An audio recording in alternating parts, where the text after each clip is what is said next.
A wounded horse refused to move, and when the farmer followed her, what he found in that ravine changed his life forever. After the storm, the valley lay quiet beneath the mist. A farmer led his injured horse home, unaware that her strange behavior would soon uncover a secret buried for decades.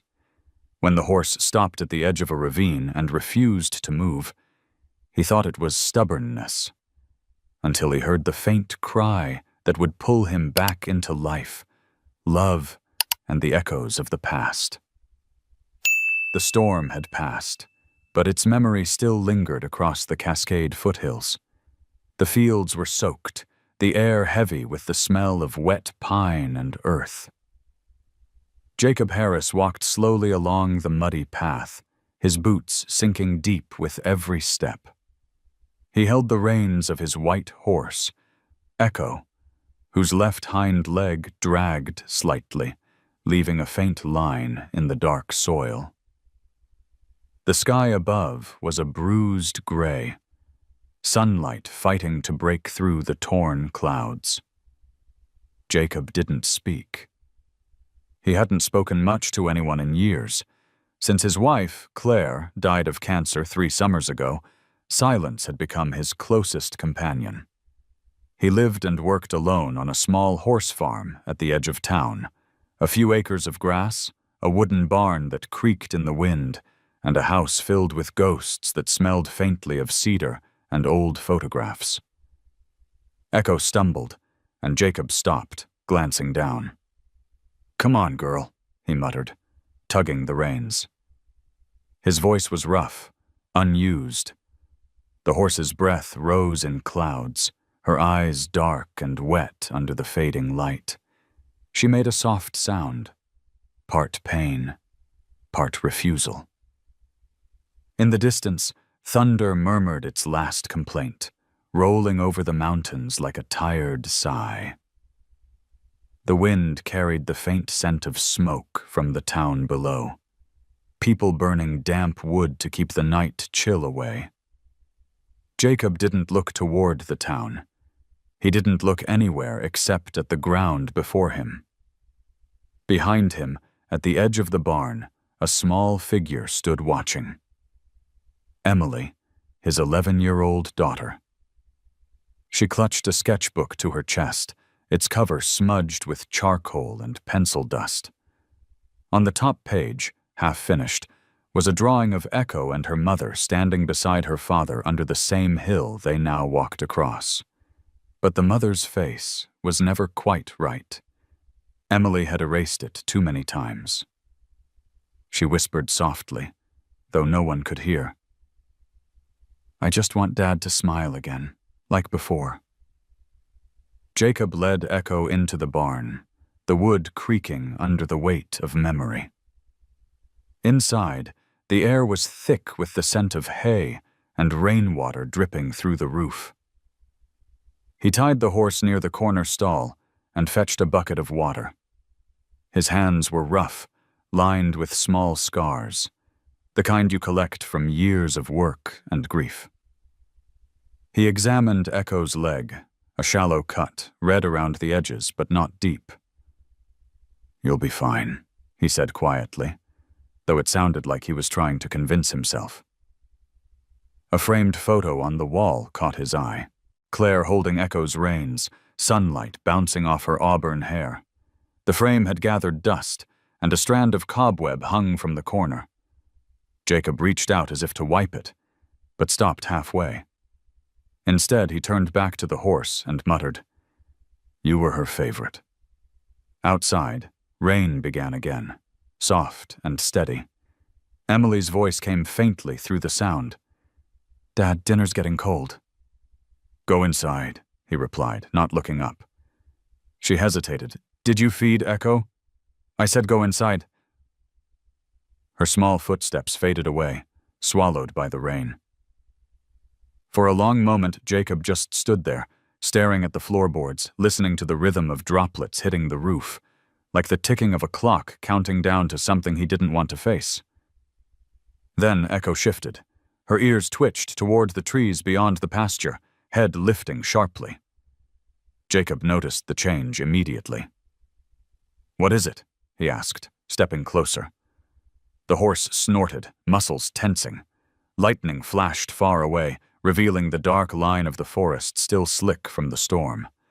The silence that followed felt different, thick, alert, almost breathing. Jacob listened. Nothing but rain and wind. He patted Echo's neck. "It's just the weather, girl." But Echo didn't calm. She kept staring toward the same direction, the ravine beyond the ridge, where the land had collapsed during the flood. Jacob sighed, closing the barn door. The sound of the latch clicking echoed like a sigh through the empty space. He didn't notice that Echo's eyes followed him, filled not with fear, but a strange, urgent knowing, as if something in that ravine was calling her name.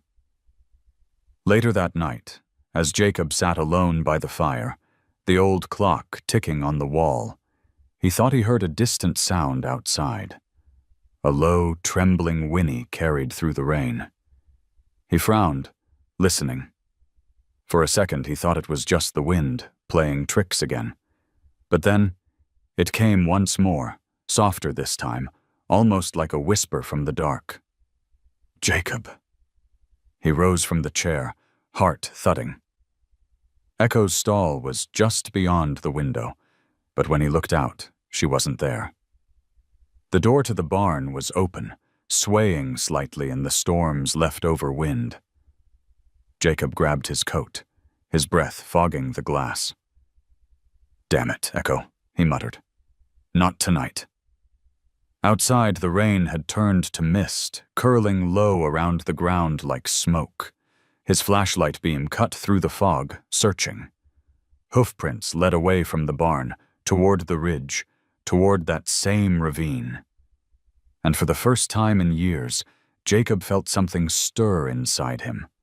Not anger, not sorrow. Something else. Something that felt uncomfortably close to fear. He followed. The morning came slow and heavy, like a memory that refused to fade. Mist hung low across the valley, and the fields shimmered with dew. Jacob followed the trail of hoofprints that cut through the wet grass, the flashlight still in his hand from the night before. The prints stopped near the edge of the ravine, the same place the floodwaters had torn open weeks ago. Echo stood there, her white coat dimmed by mud and rain, her head turned toward the forest below.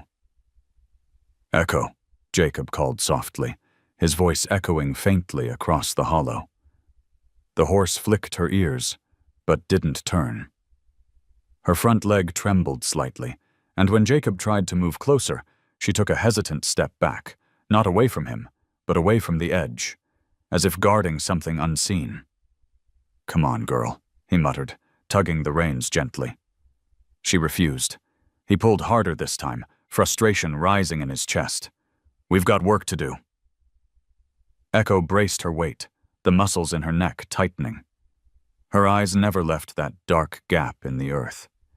Jacob sighed, looking down into the ravine. Mist swirled between the rocks like smoke from a hidden fire. He couldn't see much beyond the broken trees and scattered branches. The air was heavy, still carrying the damp scent of the storm. "Fine," he muttered. "Have it your way." He tugged harder on the reins, but Echo let out a deep, uneasy breath, half groan, half plea. Jacob froze. Something in the sound hit a place inside him he didn't want to visit. It was the same tone Claire had used when she was in pain, refusing help, wanting to stand on her own even as she grew weaker. He let go of the reins. "All right," he said softly. "All right, girl. We'll rest here a minute." Echo lowered her head, snorting softly. Her breath mingled with the fog. Jacob knelt beside her, brushing the mud from her injured leg. The cut had opened again, thin blood mixing with rainwater. He frowned. "You're making it worse," he said quietly, but there was no anger this time. Only worry. He reached into his coat for a cloth, then stopped. A faint sound drifted up from below, a noise so small it could have been the wind or a trick of the mind. But it came again. A thin, muffled cry. Jacob straightened slowly, heart pounding. "Hello?" he shouted, his voice bouncing back from the walls of the ravine. No answer. Just that same faint, broken sound, the kind of sound a child might make through tears. He looked at Echo. Her ears were pointed forward now, eyes locked on the same spot below. She pawed the ground once, a sharp thud against the wet earth. "You hear it too," Jacob whispered. He stepped closer to the edge. The slope was steep, the soil soft from the rain. Somewhere beneath the fallen branches, the sound came again, weak, desperate. "Hold on!" he yelled. His voice trembled more than he expected. He turned to Echo. "Stay here, girl. Don't move." Jacob slid down the muddy bank, gripping roots and rocks for balance. His hand slipped once, scraping against a sharp stone, but he barely noticed. The cry came again, louder this time. And then he saw it, a small, trembling figure half buried under a tangle of debris. It was a boy, no older than 8, his hair matted with mud, his face pale and streaked with dirt. One arm was pinned beneath a branch, his clothes soaked through. His eyes fluttered open as Jacob knelt beside him. "It's all right, kid," Jacob said quickly, voice low but firm. "You're gonna be okay." The boy whimpered, trying to move. Jacob lifted the branch with a grunt, muscles burning, then slid his arms under the boy's shoulders. "Got you," he whispered, as if saying it could make it true. Above them, Echo whinnied, loud, piercing, echoing off the canyon walls. It didn't sound like fear. It sounded like urgency. Jacob looked up toward her silhouette framed against the gray sky. "We're coming," he muttered. "We're coming." The climb was brutal. Mud sucked at his boots, and his hands shook with exhaustion. Halfway up, he nearly lost his footing, pressing the boy closer to his chest to shield him from the fall. The boy's breath was shallow, but steady. "Stay with me," Jacob said between breaths. "You're safe now. You hear me?" When he finally reached the top, Echo was waiting. Still in the same spot, head low, nostrils flaring. Jacob laid the boy gently on the grass, wrapping his coat around him. He turned to the horse, meeting her eyes for the first time in days. "You knew," he whispered. Echo exhaled slowly, her whole body relaxing, as if a weight had lifted from her. Jacob glanced at the boy again, unsure of what to do next. His phone was dead. The storm had cut the signal last night. The road was 2 miles away. He looked down at Echo's injured leg, then back at the unconscious child. He made a choice. "Girl," he said quietly, kneeling beside her, "I need you one more time." Echo lowered her head, pressing her muzzle gently against his shoulder, the same gesture she used to make when Claire would whisper to her in the barn. Jacob took it as a yes. He lifted the boy again, placing him carefully across the saddle.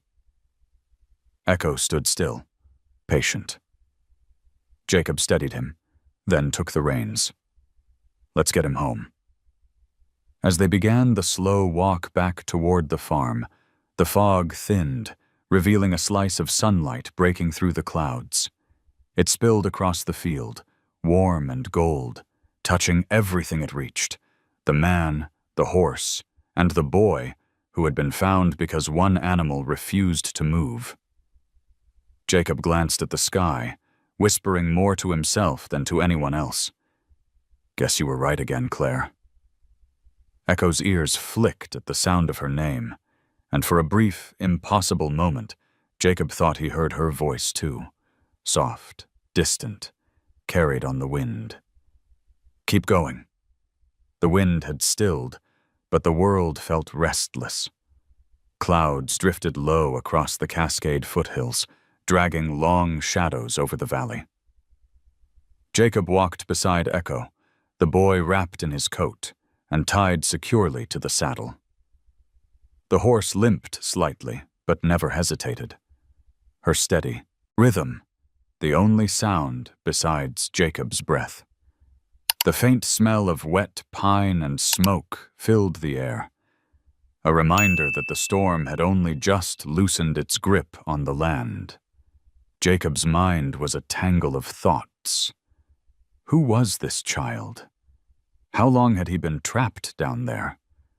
The questions churned through him as he led the horse along the narrow dirt road back toward the farm.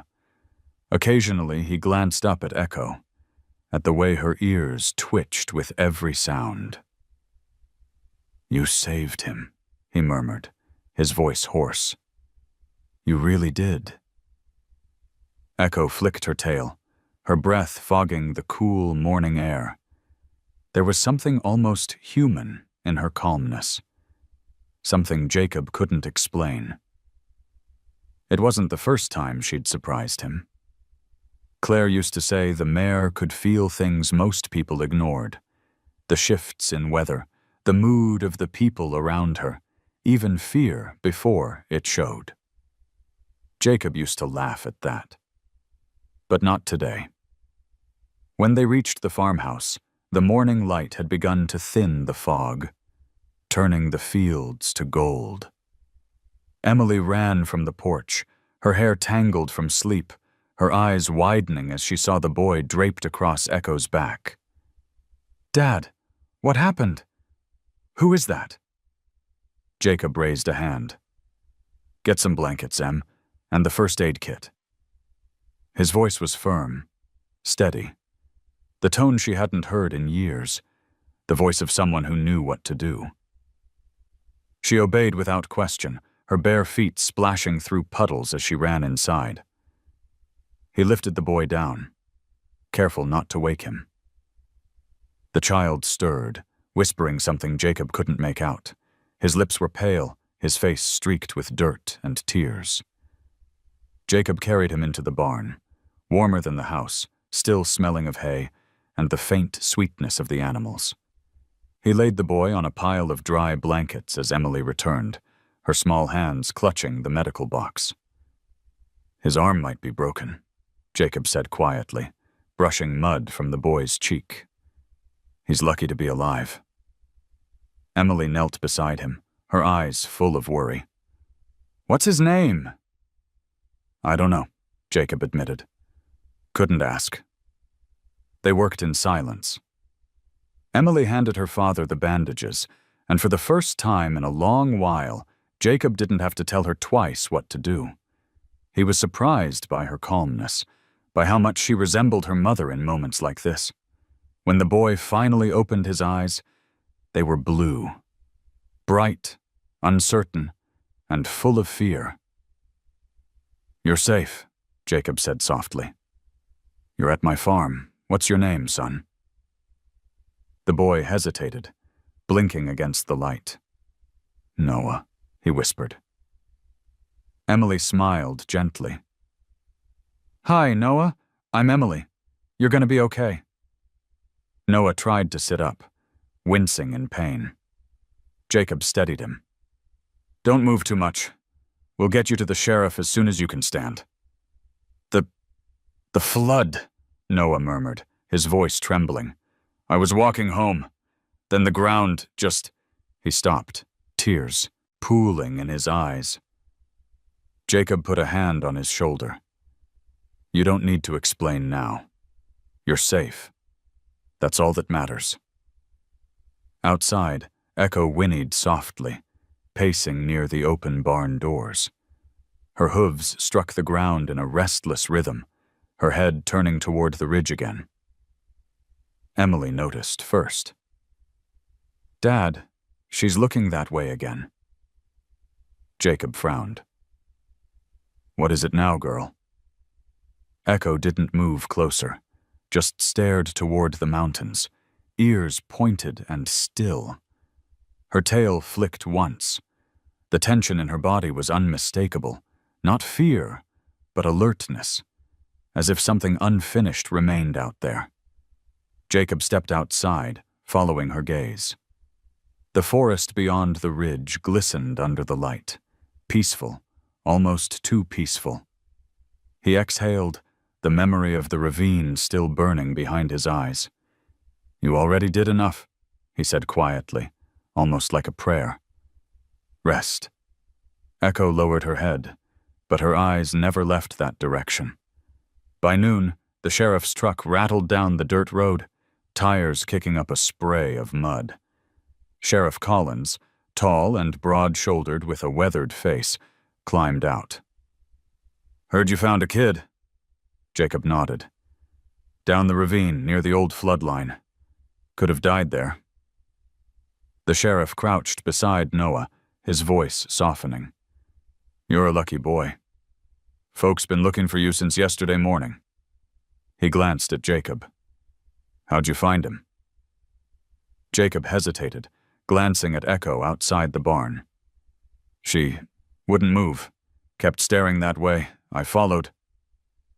The sheriff raised an eyebrow. "That horse of yours?" Jacob nodded. "Yeah." Collins gave a slow smile.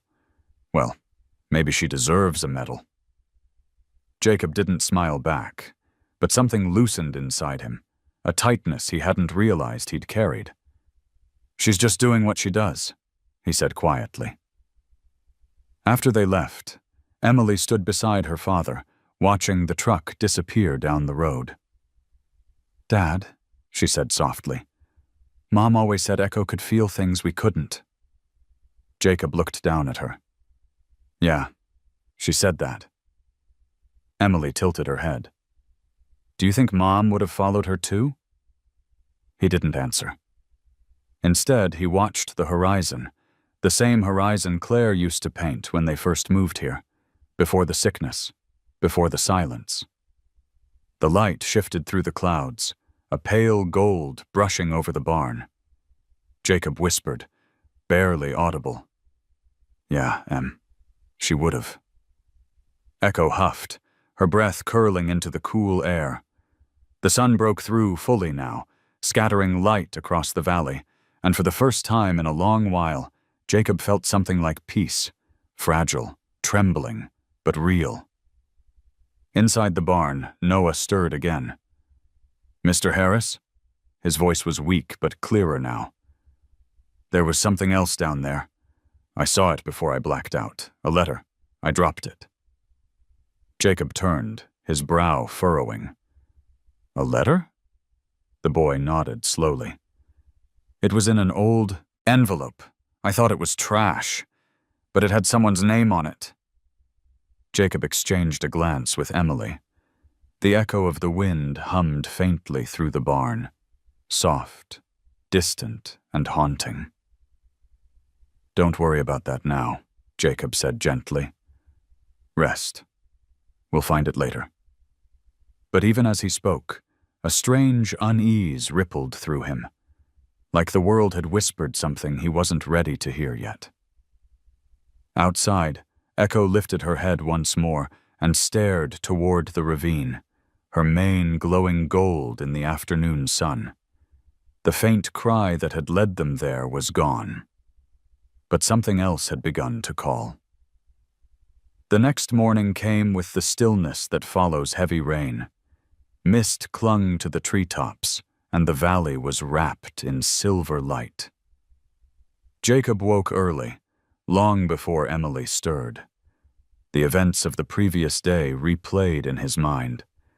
Echo's strange refusal, the boy trapped beneath the branches, that letter Noah had mentioned. It all felt too purposeful, as if the land itself had wanted him to find the child. He poured black coffee into a chipped mug, staring out the window toward the ridge. Echo was already outside, standing motionless near the fence line. Her white coat glowed faintly through the mist, her gaze fixed once again on the direction of the ravine. Jacob sighed, rubbing his face with both hands. You just can't let it go, can you? When he stepped outside, the air was cold enough to sting his lungs. He approached her slowly, his boots squelching in the wet earth. We're not going back there, he said, patting her neck. You did what you were supposed to do. But Echo only flicked an ear, shifting her weight impatiently. Inside the barn, Noah was awake, propped up against a pile of hay. Emily sat beside him, handing him a steaming bowl of oatmeal. You're strong for a little guy, she said with a grin. Noah gave a shy smile in return. My mom says I eat like a bear. Jacob entered quietly, his presence filling the space. How's the arm? It hurts, Noah admitted, but not as much as yesterday. Jacob nodded. The sheriff will stop by again today. He'll get you home. Noah looked down at his hands. My mom must be worried. His voice trembled on the last word, and Emily reached out to squeeze his fingers. Jacob turned away, busying himself with the tack on the wall, though he wasn't really working. He could hear Echo shifting outside, restless, scraping her hoof against the ground. Something about her unease gnawed at him. It wasn't just instinct, it felt intentional. By mid-morning, Sheriff Collins arrived. He checked Noah's arm, exchanged a few words with Jacob, then said, You're lucky, son. Could have gone bad fast out there. We'll get you home to your folks today. Wait, Noah interrupted. The letter. Did you find it? Collins frowned. Letter? Jacob looked at the sheriff, then at the boy. You sure you didn't just imagine? Getcha. Noah shook his head. No, sir. It was real. It was in an old envelope. The paper was yellow, and it said, To my son, on the front. The barn fell quiet. The sound of Echo's hooves outside broke the silence like a heartbeat. Collins scratched his chin. Might have been washed down from somewhere. Flood carried all kinds of junk through those ravines.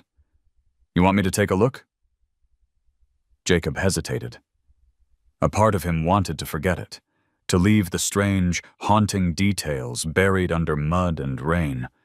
But another part, the quieter part that still remembered Claire's gentle curiosity, told him not to. Yeah, he said finally. We'll check it. I'll go with you. Emily stepped forward. I want to come too. Jacob started to refuse, but the look in her eyes stopped him. She had her mother's stubbornness, the same quiet strength. Fine, he said, but you stay close. The three of them rode out after noon, the sheriff's truck leading while Jacob and Emily followed on Echo. The horse limped only slightly now, determined, her breath fogging in the cool air. The forest around them was eerily calm. No birdsong, no rustling leaves, only the slow creak of branches drying in the pale sun. When they reached the ravine, Jacob's stomach tightened. The place looked smaller now, but somehow heavier, like it still held the echo of what had happened. The smell of damp soil hung thick in the air. Echo stopped at the same spot she had before, planting her hooves firmly. Jacob dismounted, leaving Emily in the saddle. He crouched near the edge, peering down into the shadows. Collins joined him, flashlight in hand. You sure this is where it was? Jacob nodded. Down there, between those rocks. The sheriff descended first, steadying himself on roots and slick stones. Jacob followed. The ground was still soft, mud sucking at their boots. Then Collins stopped, his beam catching on something half buried near a cluster of ferns. There, he said. Jacob bent down, brushing away dirt and leaves. It was an envelope, water-stained but intact, the paper yellowed with age. The words, "To my son," were barely legible across the front. His hand trembled as he picked it up. "Looks old," Collins murmured. "Decades, maybe." Jacob nodded, unable to speak. Something about the neat, slanted handwriting felt familiar, though he couldn't place it. He turned the envelope over, feeling its fragile weight. "We'll dry it first," he said quietly. "Then open it." Back at the barn, Emily and Noah waited anxiously as Jacob laid the letter by the stove. The air smelled faintly of smoke and rain. Hours passed before the paper was dry enough to touch. With slow, deliberate care, Jacob unfolded it. The ink had faded, but not vanished.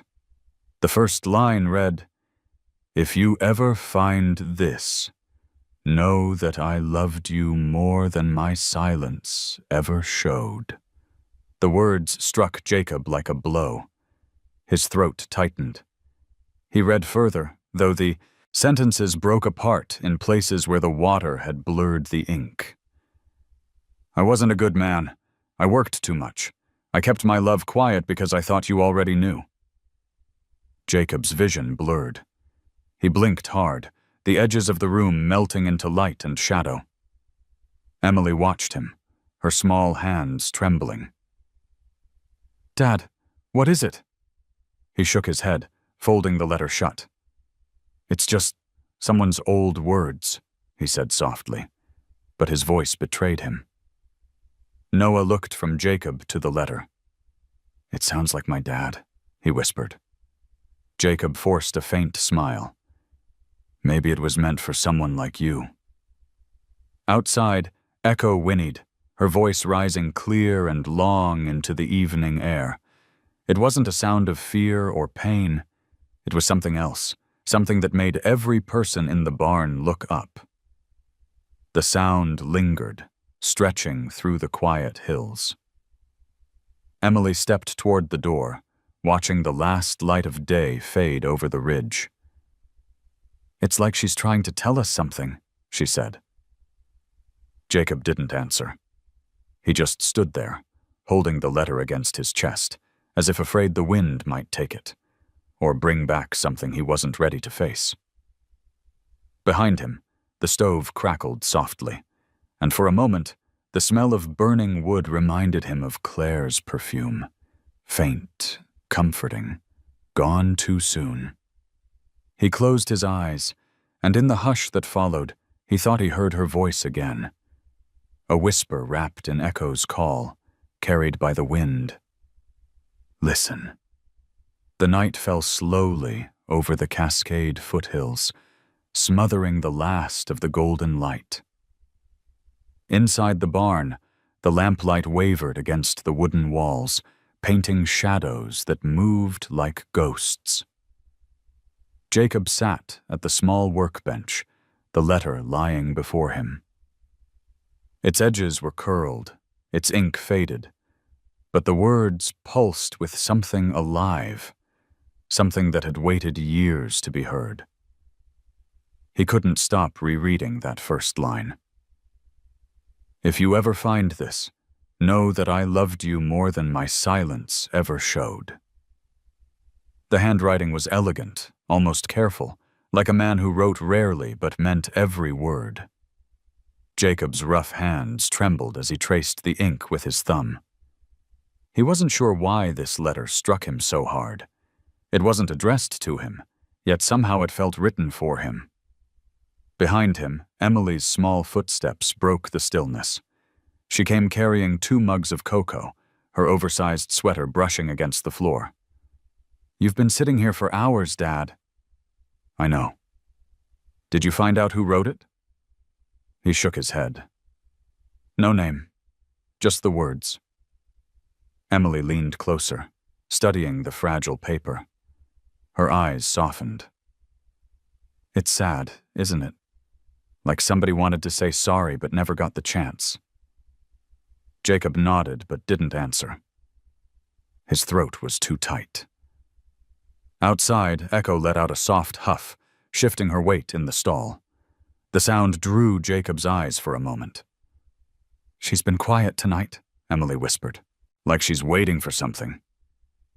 Jacob smiled faintly. Maybe she's tired of saving people. But he knew that wasn't it. There was an unease hanging in the air, not danger, but the kind of silence that comes before a truth reveals itself. He felt it pressing on his chest. When Emily turned to go, Jacob reached out without thinking and touched her wrist. His hand was rough, but the gesture was gentle. He said quietly, "You did good yesterday. You stayed calm. Your mother would have been proud." Emily blinked, taken aback.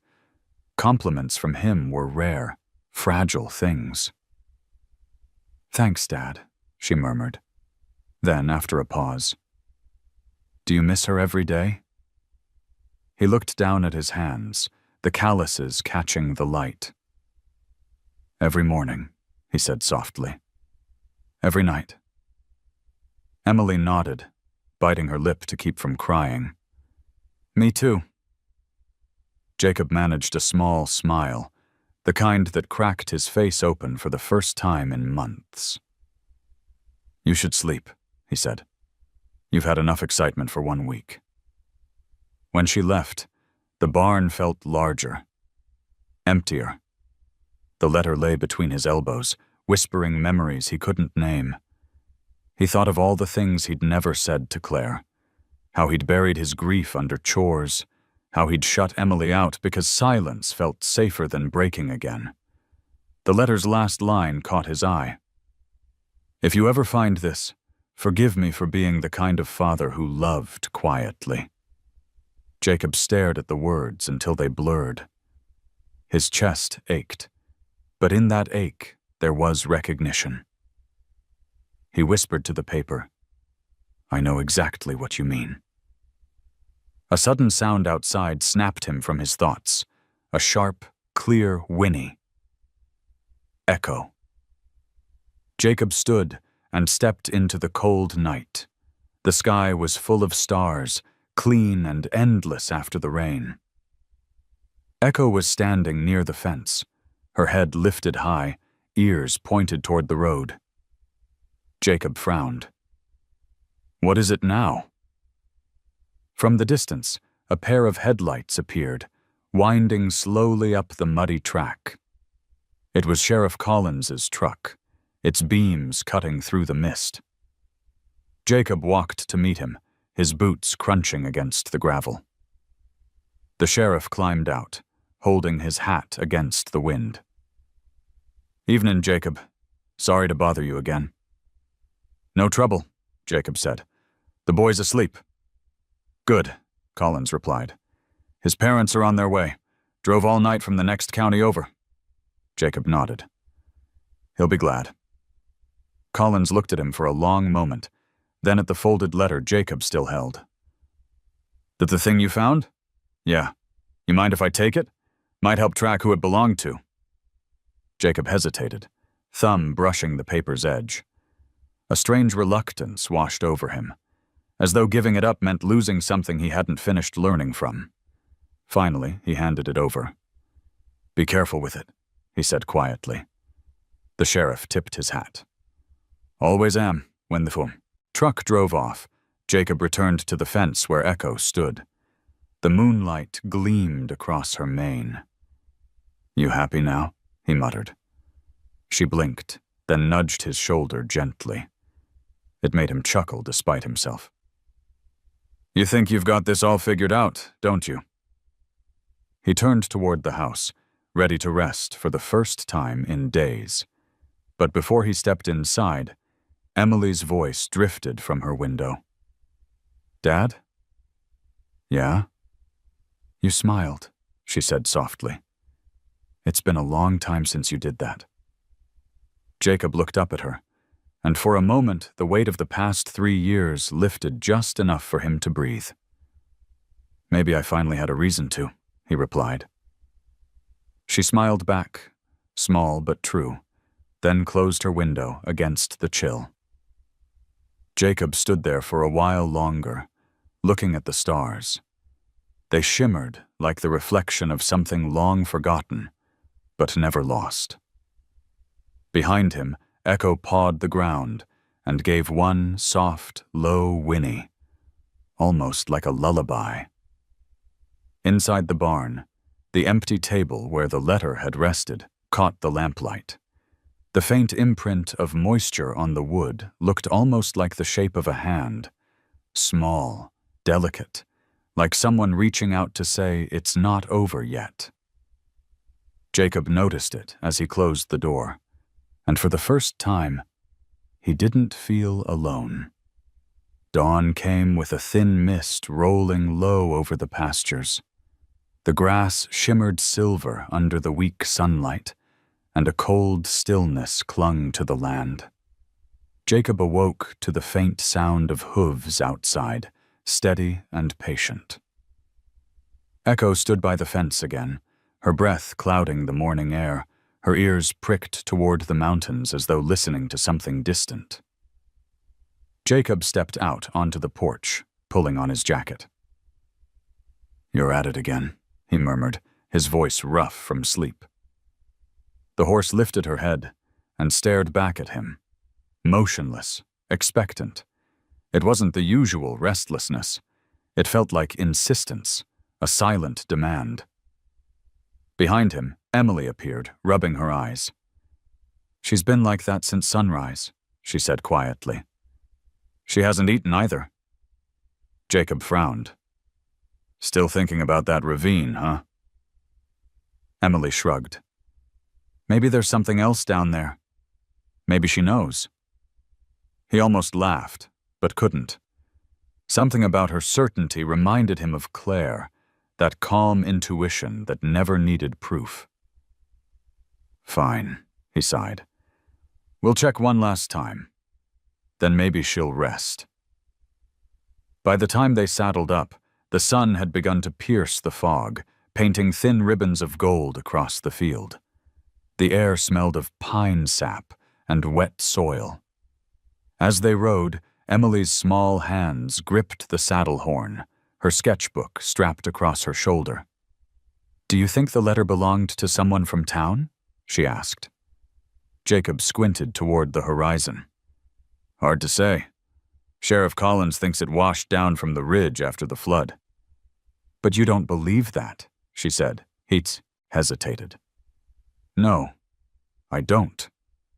The road to the ravine was quiet, except for the creak of leather and the distant rush of water. Birds were only just beginning to return after the storm. When they reached the edge, Echo stopped at the same spot as before, lowering her head toward the earth. Jacob dismounted, scanning the rocks below. "Stay back, Em," he warned. "I will," she said, but her eyes followed his every movement. Jacob climbed down the slope slowly, the ground still soft beneath his boots. The ravine smelled of moss and rain and the faint sweetness of decay. At the bottom, the sunlight filtered through the broken canopy above, scattering golden fragments across the mud. He looked where they had found Noah, but this time something else caught his attention. A glint of metal near a cluster of wet stones. He crouched down. There, half buried, was another envelope, sealed inside a small tin box rusted around the edges. The metal was corroded but intact enough to protect what was inside. Jacob pried it open with a rock, and inside, he found a letter folded neatly, the paper yellowed and stiff but untouched by water. His breath caught. "Dad?" Emily's voice floated down. "Did you find something?" Jacob stared at the box in his hands. "Yeah," he called back. "I think so." He climbed up carefully, his heart pounding with a strange mix of dread and curiosity. When he reached the top, Emily leaned forward eagerly. Is it another letter? He nodded. Looks that way. Can we read it? Jacob hesitated, running his thumb across the fold. The handwriting on the outside was faint, but familiar, the same careful slant as before. To my son, it read again, but the ink was darker, steadier, as though written at a different time. Back at the barn, the three of them, Jacob, Emily, and Noah, sat around the workbench. The letter rested under the soft glow of the hanging lamp. The sheriff hadn't returned yet, and the house felt hushed, waiting. Jacob unfolded the paper with deliberate care. The ink shimmered faintly in the light. He began to read aloud, his voice low and uncertain. I never meant to let my silence grow this loud. There are things a man can't say until he's lost the chance. If you ever find these words, know that I was proud, even when I didn't show it. The room was utterly still. Emily's eyes glistened as she leaned closer. Noah whispered, "That sounds like the first one." Jacob nodded, reading on. If life has already taken me, then maybe these letters are all that's left of who I was. Maybe they'll find the right hand someday, someone who understands that love isn't loud, but it lasts. Jacob's throat tightened. He lowered the letter slowly, unable to continue. The words echoed too closely to the things he had never said to Claire, to Emily, to anyone. Emily reached out and touched his arm gently. "Dad, you okay?" He nodded, but didn't look at her. "Yeah," he said softly. "It's just strange how the world keeps sending us reminders." Noah tilted his head. "Reminders of what?" Jacob folded the letter again, setting it on the table. "That we shouldn't wait until it's too late." Outside, Echo shifted in her stall, the boards creaking softly. The wind picked up, sweeping through the valley, rattling the loose shutters of the barn. Jacob glanced toward the window. The world outside seemed alive, moving with purpose. Emily's voice was small when she spoke. "Do you think it's from the same person?" "Maybe," Jacob said. "Or maybe it's from someone trying to tell us what they couldn't say when they were alive." The air felt heavier now, filled with the quiet hum of something unseen. Noah clutched the edge of the table. "My mom always says God finds strange ways to talk to us," he whispered. Jacob smiled faintly. She might be right. That night, after everyone had gone to bed, Jacob sat alone in the barn again, the two letters laid side by side. The lamplight flickered across them like firelight. The ink shimmered where it hadn't faded, forming words that seemed to pulse with life. He leaned back in his chair, closing his eyes, and for the first time in years, he prayed. Not for help, not for forgiveness, but for understanding. When he opened his eyes, Echo was staring at him through the open stall door, her gaze steady and warm. "You knew, didn't you?" he whispered. "You knew there was another one." Echo blinked, her breath curling through the lamplight. She stepped closer and pressed her nose gently against his shoulder. Jacob's voice was rough when he spoke again. "All right, girl, I'm listening." The next morning, Sheriff Collins returned. When Jacob handed him the second letter, the sheriff whistled softly. "Another one? Seems you've stirred up a story older than both of us." Jacob didn't reply. His eyes drifted toward Emily, who stood by the window sketching Echo against the rising sun. The child he'd nearly lost to his own silence was right there, alive, looking at him with the quiet trust he once thought he'd broken forever. And for the first time since Claire's death, Jacob felt something shift inside him. A door creaking open, letting the light in. The sound of rain had faded, replaced by the gentle murmur of wind moving through the tall pines. Days had passed since Jacob found the second letter, yet its presence still lingered like the aftertaste of a memory that refused to fade. The barn smelled faintly of hay and old paper. Both letters now sat in a wooden box beside the window, their fragile edges protected by cloth. Jacob stood by the door, staring out at the horizon. The morning sun was slow to rise, its light spilling across the field where Echo grazed quietly. Emily's laughter drifted through the yard as she played fetch with Noah and an old leather ball she'd found behind the shed. The boy's arm was healing, wrapped neatly in a white sling. His face, once pale with fear, had regained color, a reminder that life could return even after being lost for a while. Jacob felt something unfamiliar as he watched them. It wasn't peace yet, not completely, but it was softer than the emptiness that had lived inside him since Claire's death. It was the beginning of something. Connection, maybe. "Dad?" Emily's voice pulled him back. She stood in the doorway, her sketchbook pressed against her chest. "Can we visit the town today? Sheriff Collins said there's a service at the church." Jacob nodded. "Yeah, might be good for all of us."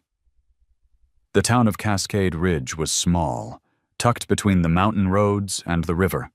The people there knew each other by name, by history, and sometimes by heartbreak. When Jacob drove into town with Emily and Noah, heads turned. It wasn't often that Jacob Harris left his farm, let alone appeared in public with company. At the general store, Sheriff Collins met them with his familiar calm. "You're just in time," he said, tipping his hat. "Got something you'll want to see." He led them toward the town hall, where a table had been set up with old photographs and documents spread across it, remnants rescued from the flood debris. "This here came from the same ridge where you found those letters," the sheriff explained. "We had the county archivist take a look." He handed Jacob a faded photograph, sealed in a clear sleeve. Jacob's breath caught. The picture showed a man standing beside a young boy in front of a weathered barn. The man's features were sharp but kind, his eyes carrying a familiar sorrow.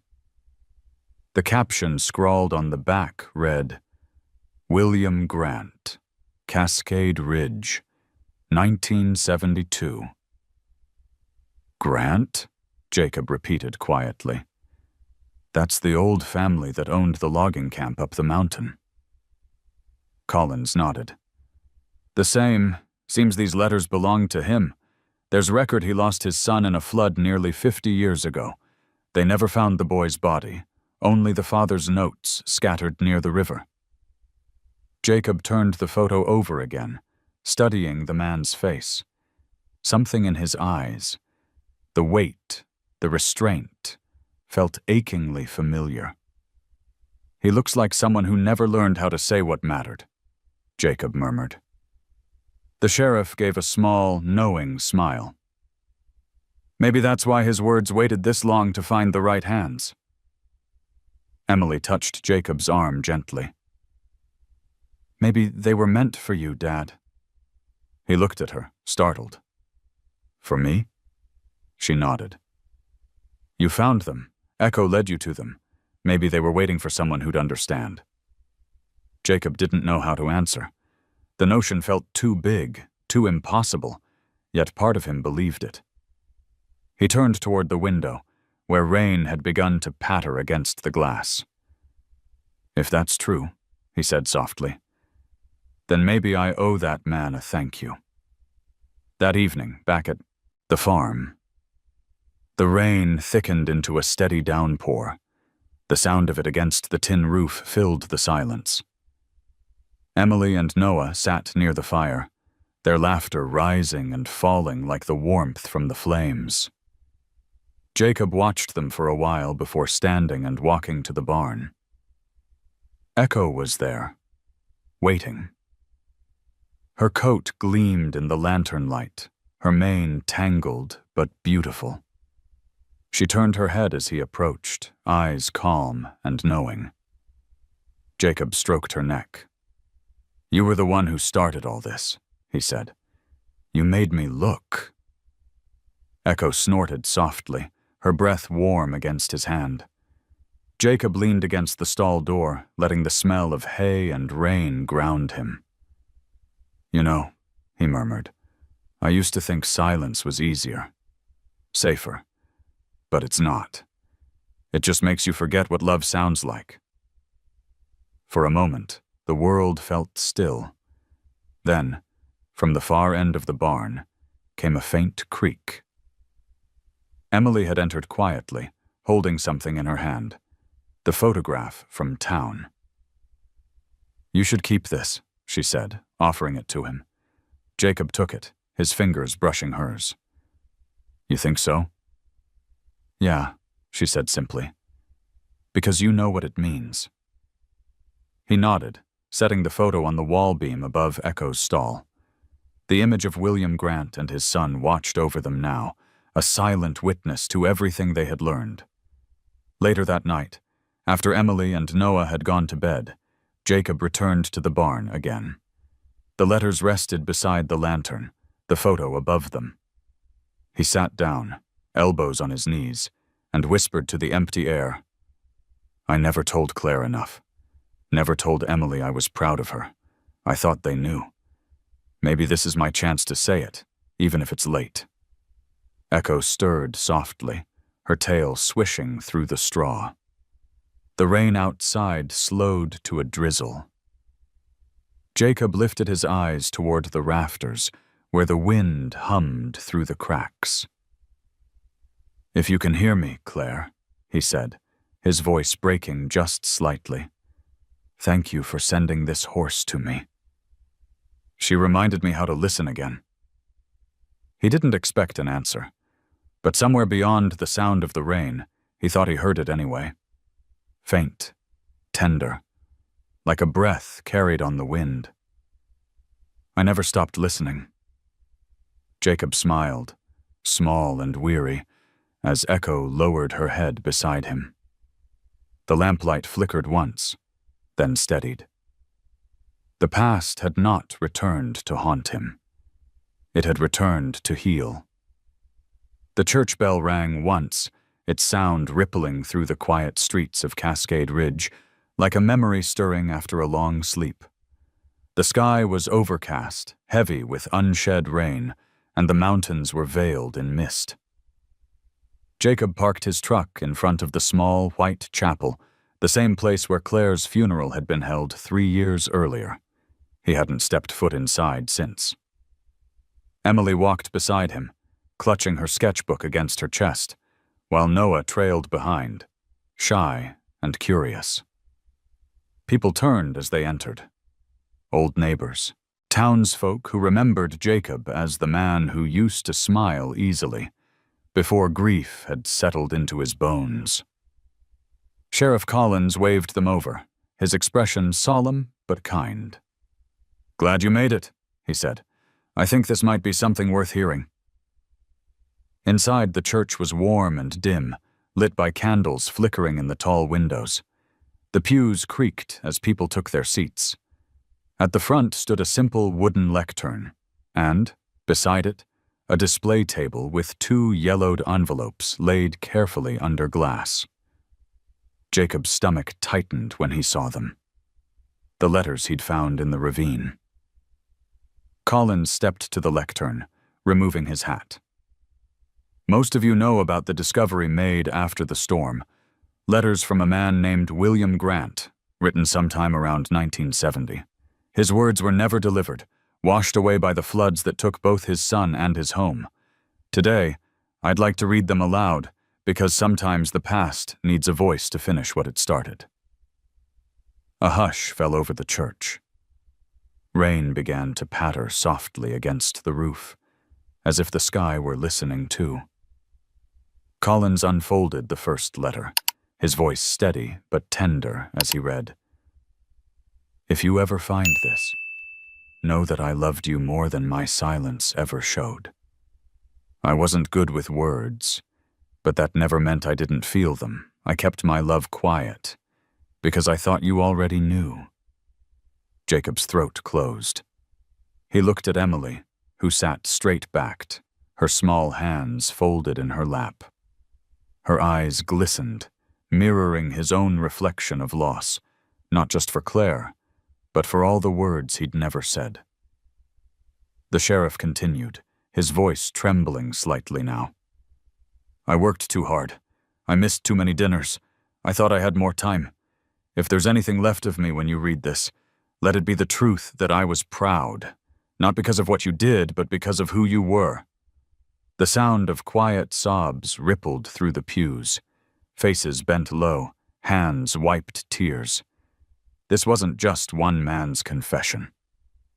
It was every father's unspoken apology, every son's unanswered question.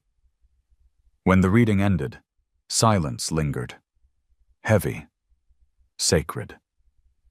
Then the sheriff stepped aside and gestured toward Jacob. "You found the letters, Jacob. Would you like to say something?" Jacob froze. Dozens of eyes turned toward him, expectant. His pulse hammered in his ears.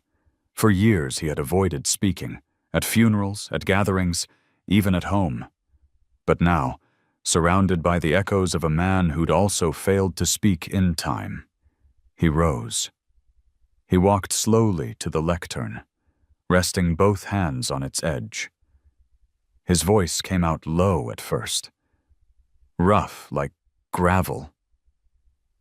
"I used to think silence kept me safe, that if I didn't say what hurt, it wouldn't break me again. But all it did was build walls so thick I couldn't hear my own daughter when she called." Emily looked up at him, her face soft with understanding. Jacob swallowed hard, continuing. "That letter, it wasn't written for me, but it might as well have been. Because I've been that man. I've worked too much. I've been afraid to love out loud, and maybe I can't change what's gone. But I can say this." He turned toward Emily. "I'm proud of you, Em. I'm proud of how strong you are, and I miss your mom every day. But today, I think she'd be proud too." Emily's tears spilled silently down her cheeks. In that moment, the years of distance between them dissolved like frost under sunlight. Jacob's voice broke on the last word, and when he stepped back, the whole room seemed to breathe again. Outside, the storm had stopped. The doors of the church stood open, letting in a thin beam of pale light that cut through the air like a promise. Later, as the crowd dispersed, Sheriff Collins approached Jacob. "You did good up there," he said quietly. "You gave that letter the ending it never had." Jacob nodded, his eyes distant. "Maybe it gave me one too." When they stepped outside, the mountains glowed faintly in the post-rain haze. Echo stood tied near the fence, her coat damp, her eyes reflecting the soft gold of the afternoon. Emily ran to her, wrapping her small arms around the horse's neck. "You see, girl?" she whispered. "You helped everyone?" Jacob watched them, his daughter, and the creature that had led him back to life. For the first time in years, he didn't feel haunted by loss. He felt accompanied by it, as if grief had shifted into something gentler, something that walked beside him instead of pulling him down. As they rode home, the sun broke through the clouds in wide, glowing beams that stretched across the valley. The land shimmered, not washed clean, but reborn. Jacob glanced at Emily and said, almost to himself, "Sometimes love takes the long way home." She smiled. "But it always finds a way, doesn't it?" He nodded. "Yeah, it does." Behind them, the church bell rang again, softer this time, a farewell, or maybe a blessing. Echo lifted her head at the sound, huffing softly into the wind, and as they disappeared into the fading light, it seemed that even the mountains leaned closer, listening to the echo of words finally spoken aloud.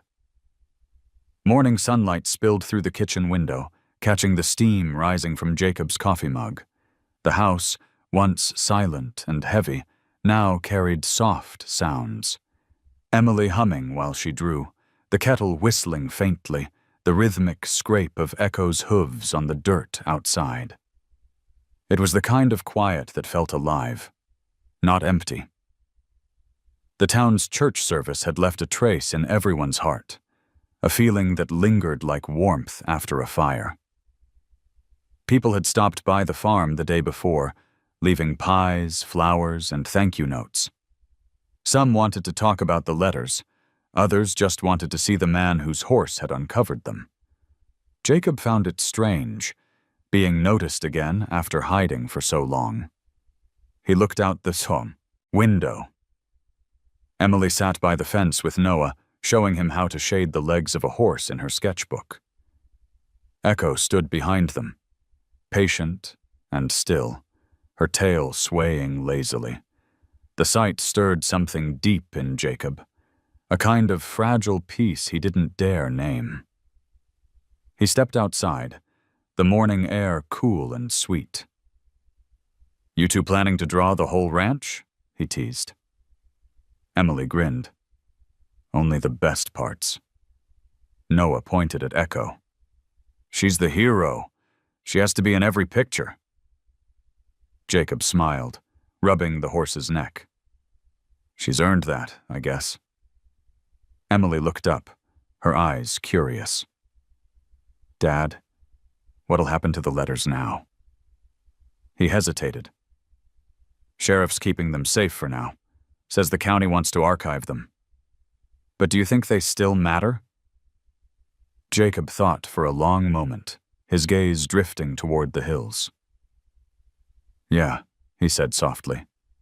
"Because even if the people who wrote them are gone, their words found their way to someone who needed them. That's what matters." Emily nodded, sketching another line. "Like Mom's stories." Jacob blinked, surprised. "What do you mean?" "She used to write little notes to herself. I found one in her old recipe book last year." Emily rummaged in her bag, pulling out a folded scrap of paper. "I didn't show you before because I didn't think you'd want to see it." Jacob took the note gently. The handwriting was Claire's, looping, graceful. It read, "If you ever feel lost, follow the sound that knows your name." His chest tightened. The words were so simple, but they struck him like lightning. He stared at the paper for a long moment before whispering, "Why didn't you show me this sooner?" Emily's eyes dropped. "Because you didn't talk about her. I thought maybe it would hurt." Jacob's voice was quiet. "It does. But it's the kind of hurt that means she's still with us." The wind shifted then, carrying the faintest echo of a whinny from the barn. Echo lifted her head, ears twitching. Her gaze turned toward the woods beyond the property, the same direction where everything had begun. "What is it, girl?" Jacob murmured, following her line of sight. The horse took a few slow steps forward, then stopped, as if waiting for him. Noah tilted his head. "Maybe she hears something again." Jacob listened, but there was only wind, soft, steady, blending with the rustle of pine needles. Yet beneath it all, there was a strange familiarity, a rhythm, a tone he couldn't quite name. He stepped closer to Echo. "Show me." Emily looked worried. "Dad, what if it's dangerous?" He smiled faintly. "Then it's a good thing she knows the way." They followed Echo across the field, past the fence line, through the thinning trees where the light shimmered like water. The ground was soft underfoot, still damp from the recent rain. They reached a clearing Jacob had never really noticed before, a small rise overlooking the valley. Echo stopped there, lowering her head. In the middle of the clearing, half buried beneath wildflowers and moss, stood an old wooden post with a rusted horseshoe nailed to it. The shape was barely visible beneath the weathering, but Jacob recognized it instantly. "This used to be part of the Grant property," he said quietly, "before the flood took it." Emily crouched beside the post, tracing her fingers along the cracked wood. "It's like she brought us to what's left of them." Jacob nodded. "Maybe so." For a while, none of them spoke. The wind brushed through the meadow, carrying the distant sound of the river below. Then Jacob noticed something, carved faintly into the wood, almost erased by time. WG and TG, forever home. He felt the world tilt for a moment, the weight of all the connections settling in his chest, the letters, the loss, the voice that had guided him back to life. Emily stood beside him, her voice soft. "Do you think he found his son again? Wherever they are?" Jacob's eyes glistened. "Yeah, I think they did." As they turned to leave, Echo gave one final snort, brushing her muzzle against Jacob's shoulder. He rested his hand on her neck, smiling. "You brought me here for a reason, didn't you? You're not done teaching me yet." The walk back was quiet, peaceful. The farm appeared in the distance, framed by sunlight breaking through clouds, the kind of light that came only after long storms. That evening, Jacob placed Claire's note beside the 2 old letters on his desk. 3 messages, 3 voices from different times, bound together by loss, by love, by echoes that refused to die. He whispered into the stillness, "I hear you." And in the silence that followed, he could have sworn the house sighed back, gentle, forgiving, alive again. Outside, under the first stars, Echo stood motionless in the pasture, head lifted toward the hills. A soft breeze stirred her mane, and for an instant it sounded like someone whispering her name. Morning light stretched lazily across the valley, soft and golden, warming the damp earth. It was the first time in weeks that the sky above Cascade Ridge showed no trace of storm. The air was crisp, carrying the scent of pine and freshly cut grass. Inside the barn, Echo stood calm and bright-eyed, her once injured leg strong again. She swished her tail as Jacob brushed her coat, the strokes steady and patient, not out of habit, but out of quiet gratitude. For the first time since Claire's passing, the farm felt alive again. Not loud or busy, but alive in the gentle ways that matter, in the soft laughter of a child, in the hum of life returning where silence once lived. Emily ran barefoot through the dew-soaked grass, her sketchbook tucked under her arm, her laughter chasing after the morning breeze. Jacob leaned against the barn door, watching her. There was something healing about the sight. Not dramatic, not cinematic, but deeply human. He had forgotten that life didn't need to shout to feel full. Sometimes it was enough just to breathe, without feeling the ache behind every breath. Noah's mother arrived mid-morning, her old blue sedan kicking up dust as it rolled down the dirt road. She rushed from the car, eyes brimming with tears as she pulled her son into her arms. "Oh, my baby," she whispered, trembling. Noah smiled shyly, the sling still looped around his arm. Jacob stood back, giving them space. There was a certain holiness in reunion, he thought, not religious, but raw. Sheriff Collins, who had come along for the ride, gave Jacob a nod. "You did right by that boy," he said. Jacob shrugged. "It wasn't me. It was the horse." Collins chuckled. "Well, you were smart enough to listen. That counts." Emily tugged at Jacob's sleeve. "Can Noah come say goodbye to Echo before they leave?" "Of course," Jacob said softly.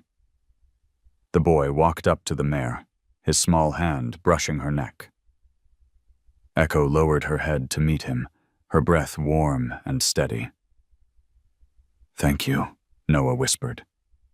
"You saved me." Echo blinked slowly, her eyes calm and deep, as if she understood every word. Then she gave a low, gentle whinny that seemed to vibrate through the still morning air. It wasn't loud, but it carried, reaching the trees and the hills beyond. When the car finally disappeared down the road, Emily stood beside her father in the field. "Do you think we'll ever see them again?" she asked. Jacob smiled faintly. "Maybe. But some people come into your life just long enough to remind you what kindness looks like. That's enough." They spent the rest of the morning fixing the broken fence along the pasture. Emily fetched nails while Jacob worked the hammer. It was slow work, but neither of them minded. Every sound, the creak of wood, the echo of laughter, the rhythmic thud of the hammer, felt like the heartbeat of something being rebuilt. At noon, they took a break under the big oak tree near the creek. The water shimmered, running low but clear after the storm. Emily sketched while Jacob ate, watching the clouds drift lazily above. "Dad," she said suddenly, not looking up from her page, "do you think Mom would like the way things are now?" Jacob's hand stilled. The question hung between them like a breath held too long. Finally, he said, "I think she'd love it. She always believed in peace after storms." Emily smiled, closing her sketchbook. "I think Echo helped with that." Jacob chuckled. "Yeah, she did more for us than we'll ever understand." The afternoon passed quietly. A breeze carried the scent of hay and wild flowers through the open barn. Jacob worked on repairing the saddle straps while Emily swept the floor, humming softly. The rhythm of the day felt new but familiar, as if life had circled back to its proper shape. Later, as the sun dipped behind the hills, painting, everything in shades of gold and amber. Jacob led Echo out to the pasture. The light caught the mare's mane, making it glow like spun silver. Emily walked beside them, her hand brushing Echo's flank. They stopped at the fence line, looking out across the valley. The town was distant but visible, a scatter of rooftops, and the faint toll of the church bell marking the hour. Everything was calm, the kind of calm that comes only after understanding, after acceptance. Jacob took a deep breath. "You know," he said, "I used to think peace meant nothing ever changed. But maybe peace is when you finally stop fighting what already has." Emily nodded slowly. "Like letting go?" "Exactly." They stood there for a long time, watching the sky turn from gold to violet. Echo grazed quietly nearby, her head bowed, the picture of serenity.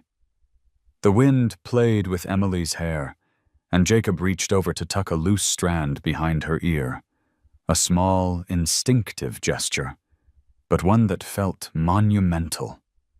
When they finally walked back to the barn, Jacob noticed something he hadn't before: Claire's old wind chime hanging by the door. It had been silent for years, tangled and rusted, but now, as the breeze picked up, it began to move. The sound was faint at first, then clear, a soft, melodic ringing that filled the air like a voice long forgotten, but never gone. Jacob froze, listening. The chime swayed gently, catching the last light of day. Emily looked up at him, eyes wide. "Dad, that's Mom's chime." He nodded, smiling through the tears that suddenly blurred his vision. "Yeah," he whispered. "She finally found her wind." The sound lingered, blending with the evening air. The farm glowed under the setting sun. Nothing miraculous, just honest and whole. For the first time, Jacob felt no need to look back, no ache to rewrite the past. The world had finally stopped demanding something from him. It simply was. That night, as darkness settled, the farm rested in perfect silence. The stars hung bright over the valley, their reflections shimmering faintly in the stream below. Echo lay down in the pasture, her breathing slow and steady. And in the house, Jacob and Emily slept, the sound of the wind chime drifting through the open window like a promise kept. The last traces of summer were slipping away, leaving the Cascade foothills brushed with early autumn gold. The air was cooler now, filled with the scent of apples ripening and pine needles drying under the sun. The farm had settled into its new rhythm, a quiet, living heartbeat. Each morning, Jacob rose before dawn to tend the horses, and each evening he sat on the porch with Emily, listening to the wind weave through the valley. On one such morning, as the mist still clung to the hills, Jacob found Echo standing by the far fence, staring toward the ridge again. He smiled to himself. "You never get tired of that view, do you?" he said softly. But there was something different in the way she stood, still, alert, ears twitching. He followed her gaze. The horizon shimmered faintly, the kind of light that doesn't quite belong to sunrise. A pale haze hovered over the ridge like a memory. Jacob's chest tightened, but he didn't know why. When Emily joined him a few minutes later, she noticed it too. "Dad, look." Across the valley, faint but unmistakable, came the echo of a horse's whinny. Not loud, not near, but clear enough to feel rather than hear. Echo lifted her head, responding with a soft, trembling call of her own. The sound drifted over the land, then faded, leaving the air strangely charged. "Was that another horse?" Emily asked. Jacob frowned. "Could be. Might have wandered off from one of the neighboring ranches." But his voice betrayed uncertainty. The following days passed quietly, yet the sound returned every evening at dusk.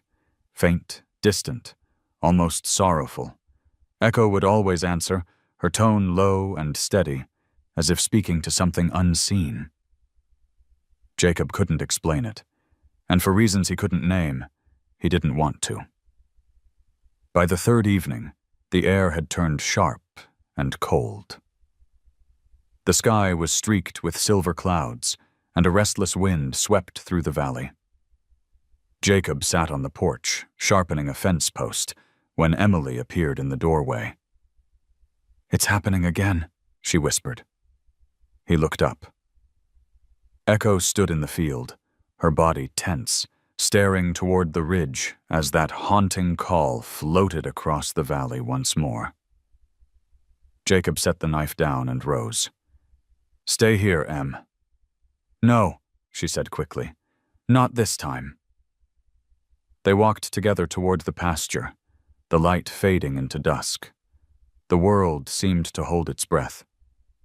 When they reached Echo, she turned her head slightly, her eyes reflecting the last gleam of day. Jacob rested a hand on her neck. "You hear it too, don't you?" The horse exhaled softly, then took a step toward the far end of the field, the same direction she had led him that first night after the storm.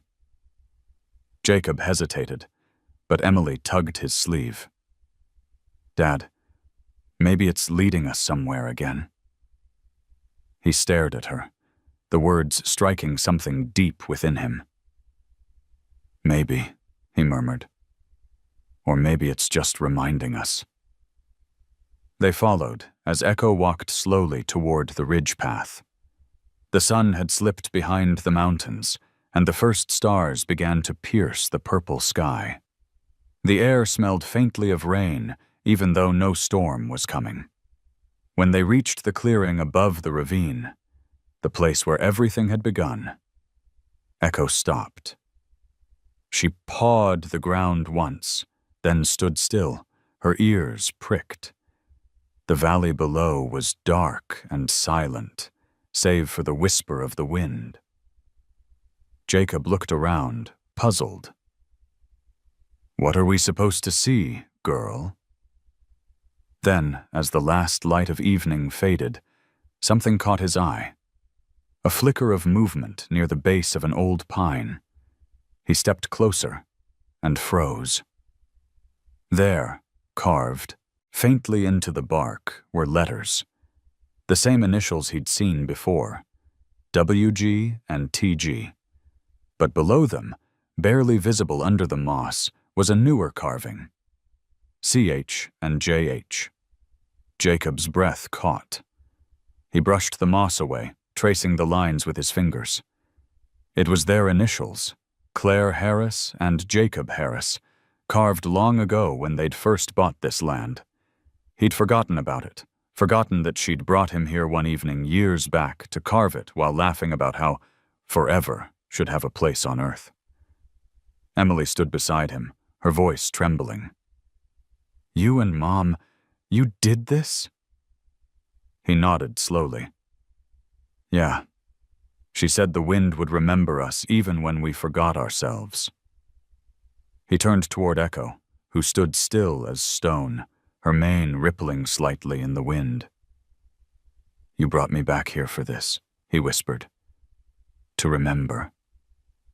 The echo came again then, faint, distant, carried by the valley air.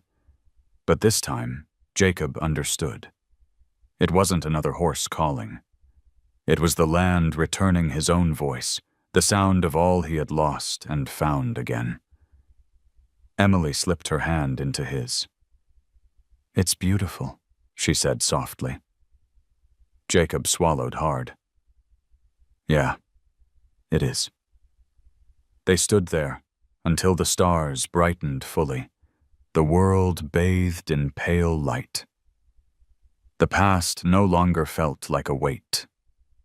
It felt like a bridge, something that connected rather than confined. When they finally walked home, Echo followed quietly behind, her head bowed, her steps unhurried. Jacob glanced over his shoulder one last time at the ridge. The wind moved through the pines, and for a heartbeat, he thought he heard Claire's laughter. Light and fleeting, carried through Echo's final soft whinny. That night, sleep came easily for the first time in years. The farm lay under a blanket of starlight, and somewhere beyond the hills, the wind whispered through the trees, repeating that ancient promise carved in wood and memory. Forever home. The first frost arrived quietly. It painted the edges of the pastures with silver, clinging to fence rails and spider webs, turning every blade of grass into crystal. The air in the Cascade foothills had changed, colder, sharper, filled with the scent of wood smoke and the promise of winter. Jacob stood on the porch, wrapped in his old wool coat, a mug of coffee steaming between his hands. The morning light filtered through the pines, soft and gold. It was the kind of light that made everything seem both fragile and infinite. Echo grazed in the lower field, her white coat glowing faintly in the sun. The bandage on her leg was long gone, the scar nearly invisible now, a faint reminder of pain that had healed. Emily ran across the field toward her, scarf fluttering, her laughter echoing through the valley. Jacob watched her, a small, quiet smile tugging at the corner of his mouth. Inside the house, the wind chime, Claire's chime, sang softly in the breeze. The sound drifted out through the open window, carrying across the farm. It was no longer the sound of mourning. It was the sound of peace. Jacob set down his coffee and walked toward the barn. He moved slower these days, not from age but from a new sense of calm. For years he had walked quickly, as though he could outrun grief. Now he moved like a man who knew he didn't have to. Inside the barn, sunlight poured through the gaps in the wood, falling in thin stripes across the floor. Dust swirled in the beams of light like drifting memories. He reached for the old photo tacked to the post above Echo's stall, the picture of William Grant and his son. Next to it hung Claire's note and the 2 letters found in the ravine, preserved in clear frames. Together, they looked like a timeline of voices that had once been lost and now found their way home. Emily entered quietly behind him, her boots crunching against the straw. "You're looking at them again," she said softly. He nodded. "Just thinking how strange it is, how things connect across time, how one act of kindness can travel decades to reach someone it was never meant for." Emily leaned against the post beside him. "Maybe it was meant for you all along." Jacob smiled faintly. "Maybe so." He turned toward her, brushing a speck of hay from her sleeve. "You've grown a lot, you know that," she laughed. "You say that every week." "I mean it," he said gently. "You've got her in you. The way you see the world. The way you care." Emily lowered her eyes. "Do you still miss her?" "Every day," Jacob said simply. "But missing her doesn't hurt like it used to. It reminds me that I was lucky enough to love her." Outside, Echo lifted her head, ears twitching toward the hills. A thin layer of fog was beginning to settle across the valley, catching the sunlight and turning the air golden. Emily squinted at the horizon. "It looks like everything's glowing." Jacob followed her gaze. "It's the light before winter. Happens every year, but it never looks the same twice." They stood there for a while, watching the mist roll over the grass. The world felt hushed, as though holding its breath. Then Echo started moving, slow, deliberate steps toward the ridge path. Jacob felt that familiar pull in his chest. Emily looked up at him. "Do we follow her?" He smiled. "When has she ever been wrong?" They walked beside Echo through the thinning fog. The sun sank lower, turning the fields into rivers of amber light. Every sound seemed magnified. The crunch of frost underfoot, the whisper of wind through pine needles, the soft rhythm of Echo's hooves. When they reached the top of the ridge, the view opened before them. Endless hills rolling into the horizon, the town glimmering faintly in the distance. Jacob stopped, breathing in deeply. "This is where it started," he said quietly. Emily nodded. "And where it ends." But Jacob shook his head. "No, Em, not ends, just changes." They stood there, watching as the sun dipped lower, painting the valley in shades of gold and rose. The light caught Echo's mane, making her look almost ethereal, not just an animal, but something more. She turned her head toward Jacob, and for a brief moment he thought he saw a reflection in her eyes, Claire's gentle smile, faint and flickering like sunlight on water. He blinked, and it was gone. But the feeling remained. Warm, certain, complete. Emily slipped her hand into his. Do you think she's watching us? Jacob squeezed her fingers. I think she's been with us the whole time. The last of the sun disappeared behind the mountains. A soft wind rolled through the grass, carrying with it the faint sound of the church bell from town, one slow, lingering toll.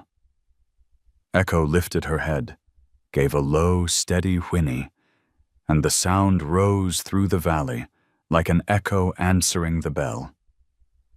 Jacob felt something shift inside him.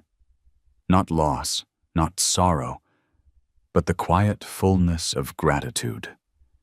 The weight he'd carried for years had turned into something lighter, something that breathed. He turned to Emily. Let's go home. They walked down the ridge, the sky deepening from gold to violet. The first stars began to appear, glimmering above the darkening hills. Behind them, Echo followed at a slow pace, her hooves muffled against the earth, her head lowered in calm. When they reached the farm, the porch light flickered on automatically, casting a warm glow against the house. Jacob paused, looking back one last time at the valley. The world was still, quiet, at peace. Inside, the fireplace crackled softly.